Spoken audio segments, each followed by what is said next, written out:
Your evening starts right here with the Happy Hour. It's Today with Des and Mel. Now, please welcome Des O'Connor and Melanie Sykes.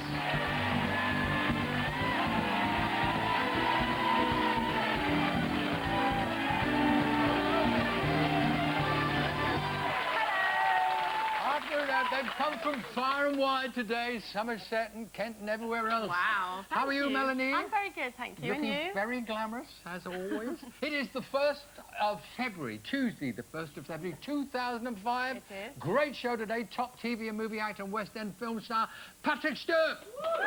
West End film star. West End I knew what you meant. I knew what you meant. West End stage star. We'll tell you all about that. Now we'll have music from a bright new vocal talent. Mark Joseph's going to be here. Very good, young man. Very good. And one of our favourite actresses, Sheila Hancock, will be here to tell us about her new play. Well, they want us to do it, and I want to do it. Do you want to do it? I certainly do. Come on, then, let's then. do it, Mel.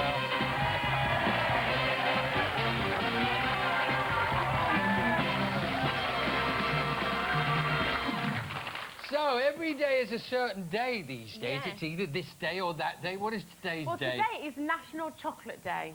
Oh. Yes, I mean, it's National Chocolate Day every day in my book. This one, they bring us in sometimes. We'll have a little sit around and a chat, saying, what should we do tomorrow, the day after? They bring in a plate of chocolates. Yeah, but it's supposed to be for me and the guy that brings them. What do you Lovely mean? Billy. He brings in about 10 bars. No, you just think it's for you, that whole plate. That whole plate is for everyone. But I developed a sweet tooth after I had my first child. You I never developed really bothered 32 before. sweet teeth. She only leaves wrappers. We're allowed to say That's not true. I have my minty aero and I hand all the rest out. All right. I'm quite... Yes, I'm generous with my chocolate You're a little bar. woofer with your chocolate. A woofer. All right. Well, basically, why it's the 1st of February? Because the confectionery sales actually go up on this day because after January, you know, when everybody does their New Year's resolutions, apparently when we hit February, we forget all about those New Year's resolutions and we get back on the chocolate. And that's why. And I bought you these just to celebrate Chocolate Day. What's It's this? some chocolate undies.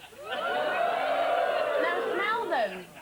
They smell very chocolate. They are quite whiffy. Can you not smell them? I don't know what fell out of them, but it's all over my trousers. Did you say on the Can you thing? smell it? Could contain nuts. They're not edible. There's no nuts in them, I can assure you. Now then. Get on with it. I'm behaving. Is this me or you going to read It's this? you. Board games. Children whose parents play traditional board games with them do better at school. Yeah. Youngsters grasp important skills through the interaction involved in such games as Ludo, Scrabble and Monopoly. They learn to think for themselves, to wait their turn and to hold conversations with adults. Yes. That all makes sense. Well, it certainly does. It's because kids are usually on the computers these days, and it doesn't take much imagination to be on a computer. No. I mean, it's skillful in terms of your, you know, your finger skills. But to actually, you know, sit down and play a board game and learn a strategy, well, it's all good. I love it. We only ever play them at Christmas, isn't it? We get them Christmas Day and we all play, and it's great fun, but you don't generally do it all the year round. We should do more of it. I actually one time... Do you enjoy it? I was really madly, as a youngster and later on, into Monopoly. Oh, yeah. And I see now, I think it was in the Times over the weekend, that it's all changed. They're going to do a modern version. First time in 70 years. There's no gangs. They're going to... You won't have the stations. You'll have airports. Oh, really? And you remember they used to have community chest and all that? They're going to have congestion charges. Oh, no! The only thing they're not having is do not go to jail, because there's no point. There's no room in the jail, so that's not going to happen. But I'm interested in seeing the new version of it. I would be interested to see, you know, you used to be able to buy 4 houses on Old Kent Road for £200. All 4? All 4. Really? And you couldn't buy the loo these days for £200. Now then, I've got another article here. It's basically saying that living at home till a late age is starting sort of very attractive for a lot of people. And many are treated so well by their parents that they're not leaving until their mid-30s. And even if they do leave, they sort of boomerang back because life in the real world is really hard. Because some parents, they don't charge rent, of course, and they have free food, and they have cooked meals every night. So the real world is looking a bit daunting. They have a nickname for these kids. What do they call them? Kippers, they're called. Kippers? What kippers? Kids in parents' pockets evaporating retirement savings. Ah, right.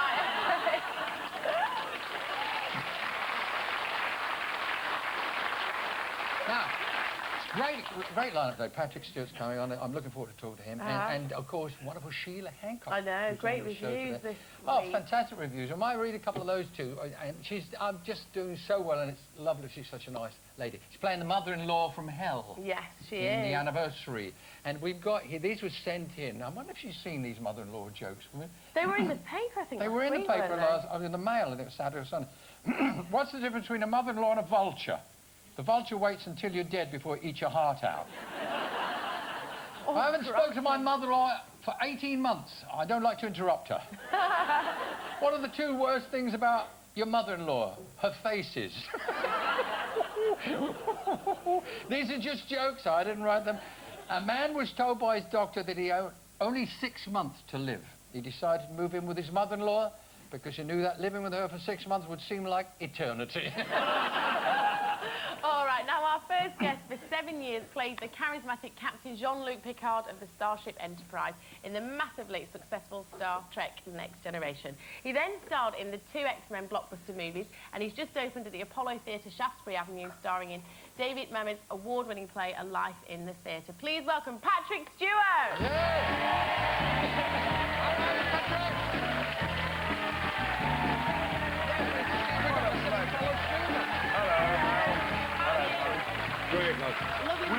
We're colour coordinated, aren't we? This morning? I have to say, I admire your choice in the colour and the fabric of that suit. Well, it's not a backhanded compliment, is it, that? It's not to anything... Look at us, we match, don't we? We're all... We're in the same side. I want to play goalie. It's my ball. Now, I think you've got... must be a point in your time, your career, when you go... It's a love-hate relationship with Jean-Luc Picard. There's very little hate these days. In fact, I'm not sure there was any at any time. I rather admired him. In fact, I even picked up some better ways of living from Jean-Luc. The good thing was he never became an attachment to me. Perhaps for some people, they only know me as Jean-Luc, and that's fine because he's an admirable man. Had he been some sort of scumbag, it would have been another matter. But I admire him, and so I'm proud to have that association. I think you should be. I know there's always things we do in early we want to let go of, and they keep haunting us. But no, most of the things I want to let go of have nothing to do with my profession. We won't go there just no, we yet. won't. The show's long gone, but the Trekkies are still here. Oh yes, they will be, as they said about the poor, they will be with us forever. Is it right that they try and kiss your head for luck? That's what I read in the notes. Come on, over here. I'm not aware that my head has become some kind of talisman. I try to avoid physical contact, if possible. You know what I mean? It's wisest, isn't it, on the whole? It was in your notes, I wouldn't believe what we read in the papers, that they not attack you, but they come for you, and that's where they plonk the... They worship Really? your No, head. honestly, I am not aware of that. But I'm going to watch out for it, We'll believe take me. it no one. Now, I can't believe this is my first question to you, but you used to wear spandex catsuits pretty much for every sort of episode. How comfortable or uncomfortable were No, they? we wore spandex for the first 2 seasons. Right. Because the producers, and that meant Gene Roddenberry, God rest his soul, wanted us to look as sleek as possible. And so they made these one-piece spandex suits with zips in them. But of course, zips are not a 24th century phenomenon, so they had to look as though there weren't zips at all. And in order to get this smooth, sleek appearance, they made the suits a size or two too small. But because they were spandex, they would stretch with you, which was fine, except it created real physical problems. And the reason that the spandex were abandoned was that my chiropractor in Los Angeles told the studio that unless they changed the design, there would be a lawsuit.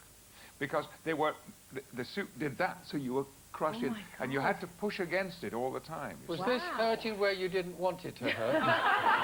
Well, you see, again, we're already coming back to those physical questions that I'm trying to avoid. But you seem to be obsessed with them, Des. No, kissing your head is totally different from what we're talking about. No, I like We started out perfectly reasonably talking about my head. Stick around, there's more to come. Time for a quick break. We'll be back with Patrick Stewart and more about who knows what after this. See you there. Some thoroughly modern chat tomorrow with Leslie Joseph on Today with Des and Mel.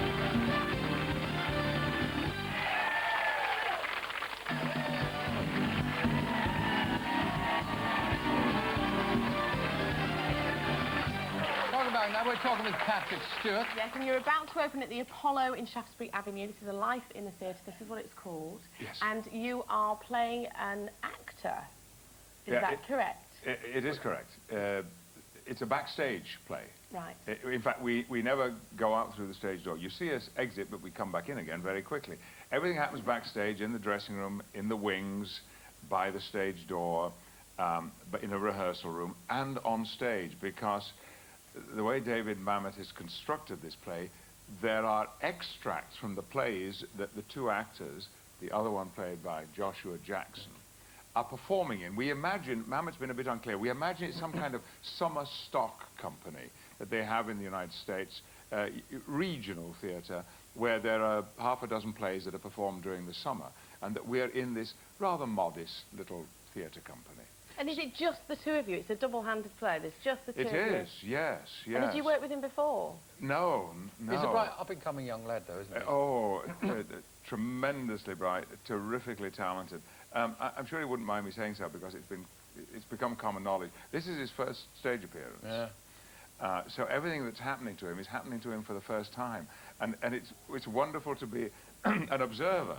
And a guide, I would have thought. Well, I don't do much guiding. I don't think he needs any guiding, frankly. I mean, I'm getting a lot Bit of experience, though, there to lean on if he needs it. Well, it's been good to say, look, this is what's likely to happen, you know, on this night and so forth, and this is, but we have we've connected very, very closely, and I feel, and this is the most important thing, I feel very safe on stage with Josh, because it's just the two of us for 90 minutes. Yeah. And you have to have confidence that you're it's like us two. We respect each other, and you know, if we go a bit wrong, one helps the other out. And there's always somebody there to back you up. Exactly. But you've spent a lot of your career in the theatre. Would you say that the play reflects any of your theatrical experiences in any way? There is nothing in this play, and a lot of quite bizarre things happen, that I've not experienced at some time during my career, ranging from working with very eccentric older actors when I was a teenager, first in rep theatre, through to those mistakes that do happen, forgetting lines, props that aren't set, telephones that don't ring, all that kind of thing. Doors that don't open. Exactly. You've suddenly reminded me of one incident. I remember at Bristol, I was working with an actor who was very nervous, and he had to make an exit in a blackout, and there was a big safe on this set, and we had the blackout, the lights came back up, and he was supposed to come back in again, and I heard this knocking. He'd actually walked into the safe. He'd opened the door, and he was so nervous. He was quite a small man, and he was so nervous that having opened the door of the safe, he daren't close it again and go out the other door. So he got into the safe and closed the door behind him. But then he found he couldn't get out again. You see? Oh, happy days! It doesn't happen at the Royal Shakespeare Company. No, of course not. Now you played Charles Xavier. Professor Charles Xavier. Xavier, sorry. In the X-Men. I had to learn how to pronounce it too. They had to teach me how to say Xavier. Okay, well, you played that twice in the two films. Is there going to be a third X-Men film? I believe there is. There is. And you're in it? Yeah, this summer. We're scheduled to start filming in June. Hopefully with the entire cast of superheroes that you've seen in the first... Well, not all of them, because I think we lost one or two of them along the way. Brian Cox, unfortunately, it's unlikely you will see again, because Brian was the bad guy in the last one, and I think we dealt with him rather sort of effectively. And your character in this film is confined to a wheelchair. Yes. Well, yes and no. You know, there's a long comic book tradition attached to X-Men, and there were a series of stories in which Professor Xavier was not in his wheelchair. He actually walked. And at some point, hopefully, if the franchise continues to be successful, that might happen. I have actually walked in both the movies because they were dream sequences. But I'm interrupting your question. No, but it's absolutely... Gosh, we're here to talk Must to be hear you. But when you're doing the scenes, when you're in the wheelchair, how difficult it is as an actor to get your strength across and all the things you need to when you're confined to a chair? Yeah, it is a challenge. And when we were filming the first movie, Bryan Singer was giving me a lot of direction, a lot of notes. He was at me about a lot of things, and I couldn't understand why he was frustrated with what I was doing. And then I realized that being in a wheelchair, there were other aspects of myself as an actor that I couldn't use normally to express whatever the character was feeling. And so we had to change the intensity of how I was playing the role in order to accommodate for the fact that I was stationary. But the wheelchair that I've got in X-Men is a rather superior wheelchair. It actually could break the speed limit. It is truly very, very fast. And every morning, an engineer has to set some kind of monitor at the back of the chair that restricts the maximum speed. Because if I push it far forward, we really take off. We've got a clip here. Let's have a little look at this, Patrick. I'm not sure if you're in the chair here, probably. Eric, what have you done? I'm sorry, Charles. I couldn't help it. What have you told Stryker? Everything.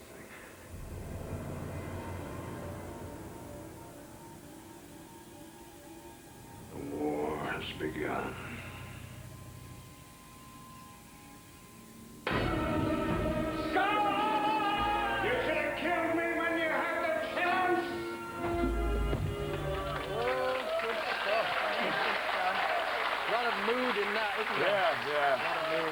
Yes. He, of course, has got to be on your list of top 10. So it's Ian McKellen. Sir Ian? Oh. Are you aware that he played Dame in Panto this year? Not only am I aware, I saw it. It was outrageous. It was wonderful. It was absolutely marvellous, and I was very envious of, in fact. Of course, you know... Hang on a bit. Would we ever see Patrick Stewart running around as Widow Twankey in skirts? Let this be the moment that I will pitch myself. Now, I can actually say this now with truth. I am available for Panto. Yes, of course. You know, actors love getting into frocks, don't they? Yes. You know that. British actors especially. Yes. So, yes, I was very, very envious of Sir Ian. He was marvellous and great show. He's behind you. I know. Well, that's how I was brought up. My first theatre experiences were going to theatre at the Alhambra, Bradford, or to the Theatre Royal in Huddersfield, and then to the Lyceum in Sheffield. Yeah. Great. Good start for children to get involved and like theatre, isn't it? Yeah. Well, it's nice for children because they feel comfortable in that atmosphere, and it involves participation, you know. Now, is it right that you would love to go on Desert Island Discs and you haven't been asked yet? No, I know. I'm beginning to be a little uncomfortable about this because it keeps coming up. Yes, I have. I've loved that programme since Roy Plumley created. If you drop a line to Sue Lawley, you will get an invite the next day.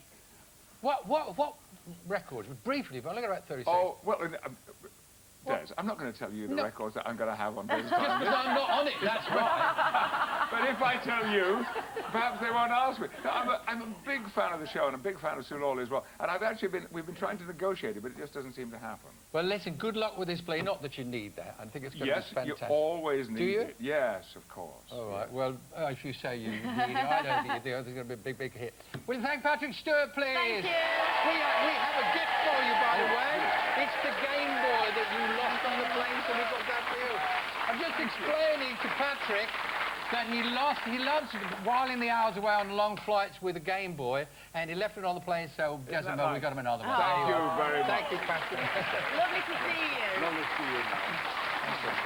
Time now for music from the critically acclaimed young new singer-songwriter. His new single is released on the 7th of February. It's a song called Lady, Lady. Please welcome Mark Joseph. Yeah.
we're going to hear a lot more from you, Mark. I've got a feeling about that. That's Good. great. Now then, yesterday we asked you by which nickname is New York City otherwise known. The answer, of course, was the Big Apple. Time now to play today's spinner winner with a chance to win up to £20,000.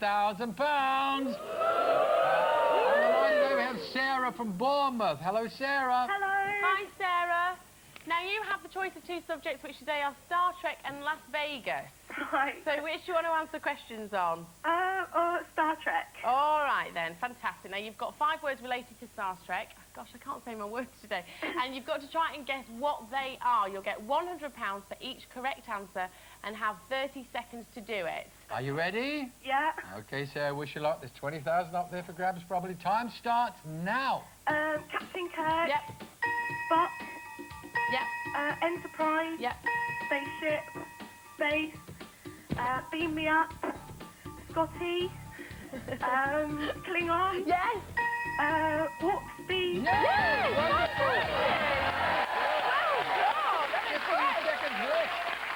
That's 5 correct, £500. That's fine. Now, you've already got your hands on £500. A spin of the wheel, though, could improve that total, depending where that arrow lands. You could double, treble, maybe win up to £20,000. That's only if you decide to answer Mel's gamble question before you make up your mind for the very first time. Oh, yes, I'm going You to... are going to spin that. This might be a lucky omen. Very first time, Mel. All right, here we go. Are you ready? Are you ready, Mel? Oh, that was terrific. Oh, that was terrific. Can I do it again? You can't do it again. Why not? Because that's it, Mel. Oh, can I not do it again? Yes, you told me Can I off do the it other again? day, said I spun the wheel too hard, and Mel goes... I know, but I'm weak today. Can I do it again? No, you're not allowed, is she? No, I'm afraid you're not allowed. I'm looking at the producer. You actually could be playing for, what is it, double or treble? It's actually treble. It's So treble. You can be playing 1,500. I'm for sorry, that was pathetic. £1,500 anyway. So you want to take the 500 or go for I'm the not 15? doing it again. Gamble. What? Gamble. I didn't hear. What are they saying about Gamble. gamble? Oh, my No, God. miss, Don't no, ask me to spin it again. Now, good luck. You've got 10 seconds, and when I ask the question, I must take your first answer. Are you ready? Yeah. All right, Mr. Spock was half human and half what? Begins with V. I couldn't spin again, and you can give out the clues. That's not fair. It was Vulcan. Vulcan. Oh, you've lost the I'm cash. sorry, but you do get Mel's mug. And Jess's lunchbox. You don't see much of that these days, do you? No, you needed an earring. Really sorry, Sarah. Thank you. Thanks, Bad Sarah, luck. Now, if sorry. you're feeling lucky and you want to take was part in tomorrow's pathetic, spin was winner, mine. all you have to do is to answer today's big money question. Okay, what is the name of the popular BBC soap in which Barbara Windsor is about to make a comeback? Is it A, EastEnders? I couldn't believe we were asking this. B, Westenders, or C, Northenders? To enter, call our competition hotline 09012 933 933. That's 09012 933 933. Or you can enter by text. Simply text today, followed by your answer A, B, or C to 63337. The lines close at midnight tonight, and you'll be that big money winner with a bit of luck. Good luck to you. All right, don't go away because after the break, Sheila Hancock will be Yay! here.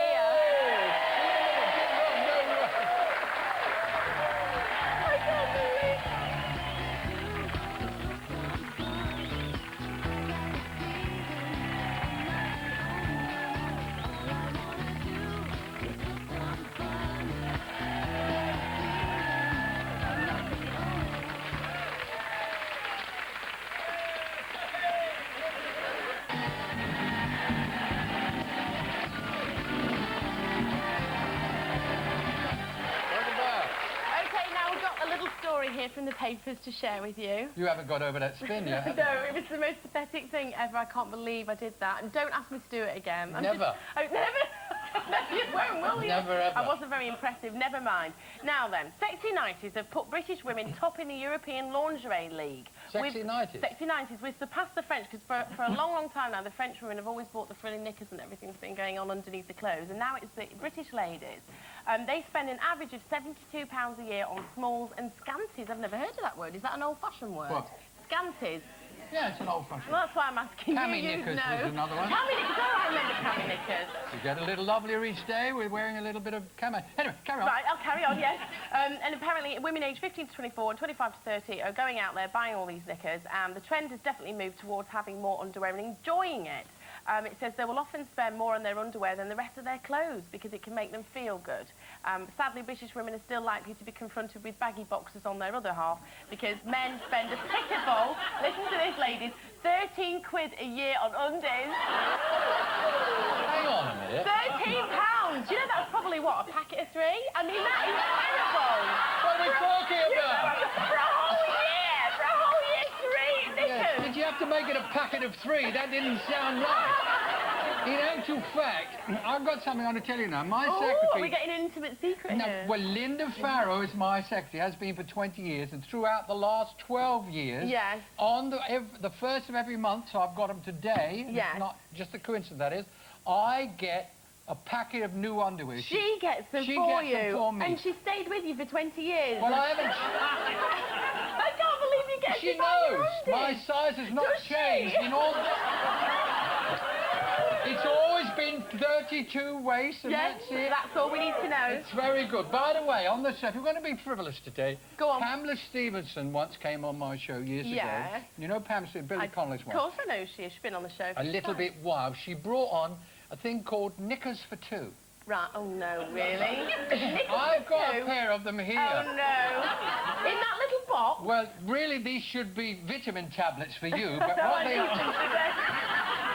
Come here, Mel. Come on, be a Oh, we're sport. not getting Come in. on, be a Oh sport. no. Come on! You get... There are times you've got me at things and not knowing what's going on. Let Oh me my make God, sure I get these the knickers right for way 2. round. What, we both got to get in them? No. Yeah. Oh, look, there's... No, well, Right, who's going first? Me. What? Me, hang on. God, how are we going to do this without falling over? Right, that's one leg. Right. Right, I'm in.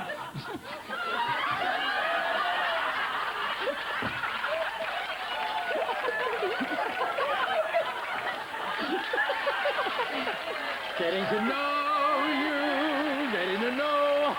We've got to get out of them now. You're going first. Oh, dear. And Oh my goodness me. watch this, man. I thought I knew you. I know you even more now. I think they're wonderful. She brought me something else as well, You've Mel. gone all red. Have I? Well, I don't usually get into knickers like that. No, that doesn't sound right either, does it? She brought me... That Pamela is... You know what she brought me? She brought me mantyhose for men. Mantyhose. They're called mantyhose. They're pantyhose for men. Right, have you got some? No, I could describe them. Oh, right. They had a leg each side Yeah. and an annex. Oh, dear. goodness me. I'm out of breath. Hiya. It's you as well next. Yeah, is it? Do Yeah. what? Oh, I me. don't know, it's you. Right, hi, tall women. Is that the one? Yeah. Yes, that's the one. Oh, dear. I quite enjoyed that, actually, man. Right. I can't get over that spin of that wheel. Oh, stop going I just like, if you don't know how much she's been telling me off for spinning the wheel too Too hard, yes, but you do. You go mad. It spins like 3 rotations or whatever it's called. It's a macho thing, and it cannot possibly be a So I fiddle. thought I was just you gonna do did nice everything, things. bar go, ugh. Tall women appear more intelligent, assertive, independent, and ambitious. Yes, yes. A study into heightism found. Right. Smaller women with hourglass figures are seen as nurturing and more likely to make better mothers. Do you think that... Well, you know what they did? They stretched and they squashed pictures of women, and then they asked the survey people to look at them and sort of suggest what they might be like, and that's what the figures came up with. And they figure But we know it's all rubbish, because you get smaller women that are really feisty, because they have to be. They compensate for the height with, you know, a lot of volume and a lot of... Don't you think? well, yeah... It's a bit of a cliche. Yeah, and tall women talk a lot, don't they? Well, that's what I'm here for. You absolutely know. I love Mel. You're the joy of... I can't wait to get in here every day to say, what's she going to do Will you next? wear these knickers with me, Mel? Yes. Yeah. I didn't provide those, but it was a nice thought. It was. Now then, has anybody... I'm sure there's lots of you at home who've got pets, but I've got a little toy for a cat here. A It's cat? been sent in. It's called Panic Mouse. What? It's called Panic Mouse. Watch yourself. Take your eye out. You've got to do this. Hang on a minute, you spilt it all now. I know. It's your day I'm all today. over the place today. Right, hang on. What happens here? Well, watch. Just... Oh, it's for the mice. It's for the cat to play with. Can you imagine? The cat would go mad for that. That's wonderful. Isn't that fabulous? You just got to wear goggles when you're playing with it, really. I'm going to try and turn I'm it just off. thinking what else you could use it for. I'll go in and turn it off if you like. Get off. Right, now, just to remind you, somebody take the pussy away.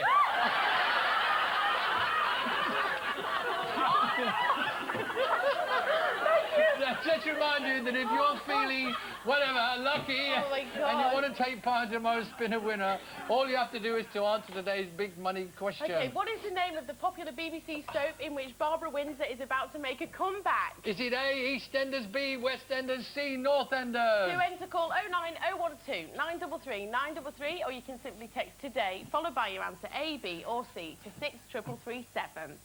Okay, the lines close at midnight So tonight. tired after that Got the segment. giggers in. You could be that big money winner. All right, now thank you for all your entries for our junior disco dancing competition. We've just loved watching all of your tapes, and if you've made it as a finalist, we'll be contacting you very soon. But in the meantime, here's a selection of the best of the entries we've had so far. Have a little look at this. Wow, he's the greatest actor. Wow, I've ever seen. He's the greatest actor. Wow, ooh, wow. He's the greatest actor. Wow, I've ever seen. I love him. He's the greatest actor. Wow, I've ever seen.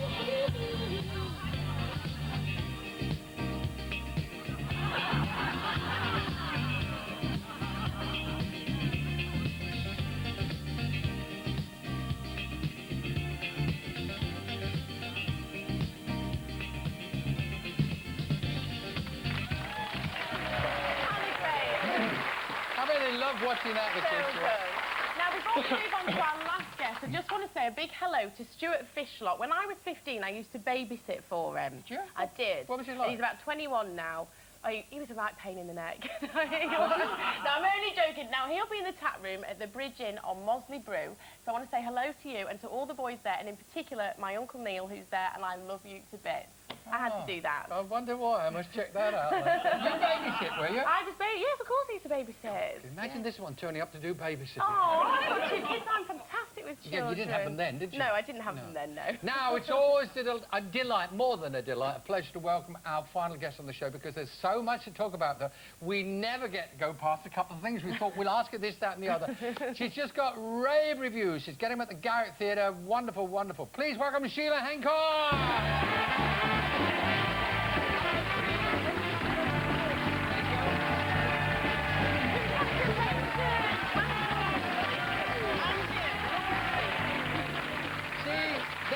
We don't have to go into all your credits and all the things you've done, award-winning actress. Here, listen, I want that mouse thing. Do we? Oh, well, you can have Wait, it. If you can turn it off enough to Have take you got it a home. cat? My cat would love it. I would love it. Book that down for Sheila.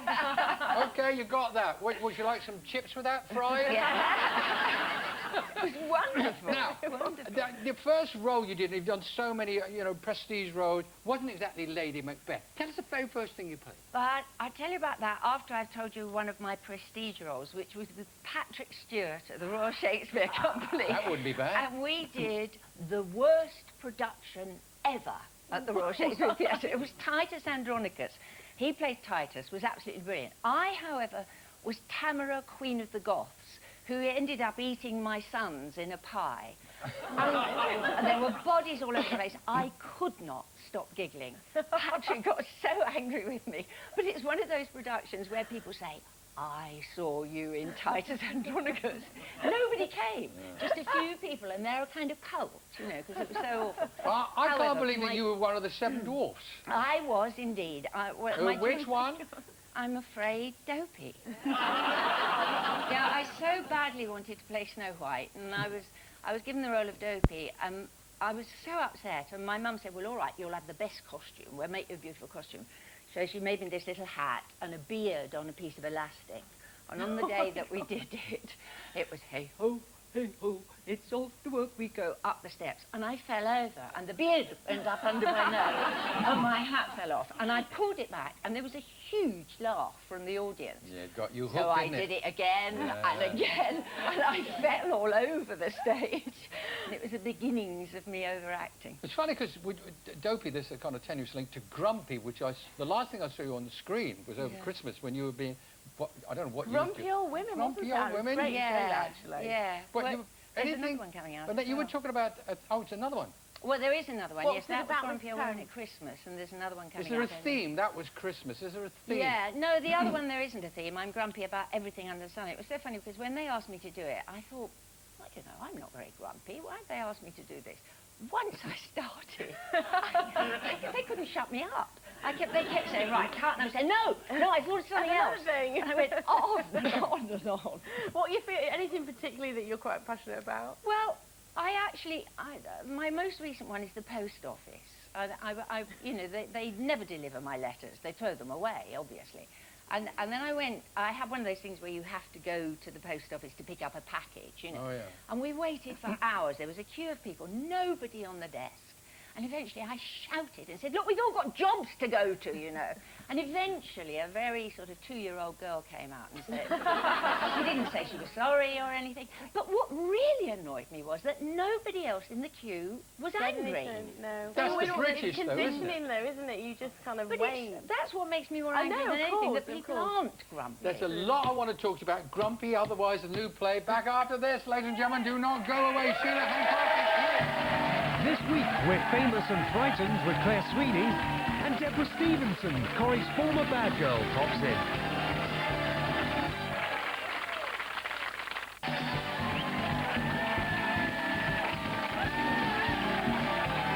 Welcome back. We're talking with Sheila Hancock. Yes, and you opened last Wednesday. Fantastic reviews. You're at the Garrick Theatre in a production of The Anniversary. That's And right. you're playing a very domineering mother, aren't you? Well, a fairly evil mother, actually. A fairly Is she wicked evil mother. or just Well, pushy? she's wicked. I mean, I sympathise with her because she's got 3 sons and she doesn't like the daughter-in-laws. And I must say I've been like that with some of my son-in-laws. Not the ones that I've ended up with, but the ones that they've been through before they got to these, you know. And I have done my damnedest to break them up. Have you really? Well, I have, I'm afraid. yeah. I mean, when it's your children, you don't want them to be with nasty people, do you? No, You really don't. absolutely This is not. a review. Now, I know you're going to get all embarrassed. All hail Sheila Hancock, theatre's new superstar. I mean, I knew you were you're the newcomer on the block. There's a little bit of the review. It is like watching an entire generation being hugged to death as one of those animals that eats its young, or one of those animals.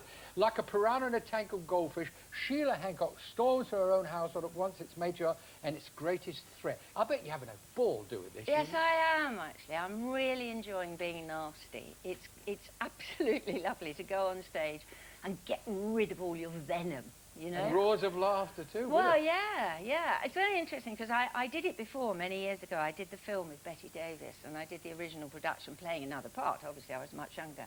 And in those days, people were a bit wary about laughing at grotesque women, about women being very, very nasty. It was a bit kind of, ooh, I don't think we want to think of mothers like that, you know. But now, the more awful I am, the more the audience laugh. It's a funny shift. Has the mums and family were sacrosanct with going back a few years now. Absolutely. Today, I think everybody can laugh at everybody. I think we're loosened up a little bit. Yeah, and I think that's very healthy. I think that's very healthy because actually, I agree with what the play's saying, that mother love can be very destructive. Yeah. I mean, It's suffocating. It's, you know, it's a comedy, but underneath that is a message that possessive love can destroy your children, and this woman is utterly possessive. And as you said, Bette Davis played it in the production that you did years ago, and you said it, you know, just naturally, but to us, it's Bette Davis. You work with Bette Davis. I mean, her reputation goes before her, afterwards, and everything. What was she really like? Well, she was a bit scary, but it was partly because she was surrounded by the sort of Hollywood entourage, you know, all these funny people that kept you away from her. Yeah. And in fact, when you got to know her, she was actually quite quite tentative and quite shy. And I think that's probably why she's surrounded. But I mean, when you read about her, I read her biography, autobiography, after I'd worked with her. And she was a feisty woman. I mean, she took on Hollywood. She was a contract artist and she fought the system. She had some awful men in her life and they bled her dry, but she still came back fighting. But how did you feel? Because the mum in the part we're talking about, the mum, she's domineering, she's formidable, she's pushy, she's fighting, and she's an ageing woman. So when you were offered the part, were you thrilled about this? Did you go, hang on a minute, who thinks I'm right for this? Well, I was slightly alarmed because it was offered to me by my son-in-law. My son-in-law is one of the producers, Matthew, I'm sure. And he came on home one day and said, I've got the ideal part for you.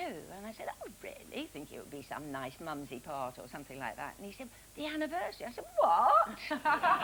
And this evil woman, he thought I was perfect How for. typical is the mum? How typical is she of a mother-in-law, do you think? You said that a lot of women do. Do you think there is a lot of them out there like her? I think actually nowadays mother-in-laws are really rather nice. I mean, I hope that my son-in-laws, or son-not-in-laws, they never get married these days, do they? My son-in-laws actually, I think, can confide in me, I hope, and we slag off my daughters to one another. Oh, why does she do this? I know, she's been like that all her life. She's a mum, that is. What a mumsy that really is. Now, you're so positive and you're such an in-control person. It was interesting to read a bit about you because you've actually taken up somebody who's hypnotised you to help you with certain things, like giving up smoking. And have they worked? Does it work? Yeah, hypnotism, for me, hypnotherapy works 100%. It really does. I mean, like last Wednesday, I honestly don't think I could have got on the stage with stage fright if it hadn't been that I went to my hypnotherapist first. You mean even in the middle of a successful show with all the accolades that's coming your way, you're still scared and frightened of it all? Yeah, if I don't go... What hypnotism does, I'm advocating it to everybody, but what hypnotism does is replace negative thoughts with positive. It's as simple as that. So if you're the sort of person like me who says, oh, it's going to be a disaster, they're all going to hate me, they'll all get up and leave, and I'm dreadful in this role. I'll forget all my lines. Absolutely, I'm going to forget the lines, I'm going to fall over, I'm going to drop my props. What the hypnotist does is make you think the opposite of that. Why shouldn't they love you? Why shouldn't you be good in this role? Yeah. You've got years of experience behind you. You can cope with most things. And indeed, on the first night, part of the set fell down. And you were wonderful then. And I dealt with it. So then, therefore, you do not need hypnotism. She doesn't need it, does she? Sheila Hancock, I think all she needs. You go along, see the show, you see what we're talking about. Thank you, Sheila. You don't need any hypnotism. You really don't. Always delight. Come back again. Again, I don't think we asked half the questions we're supposed to ask, or we wanted to.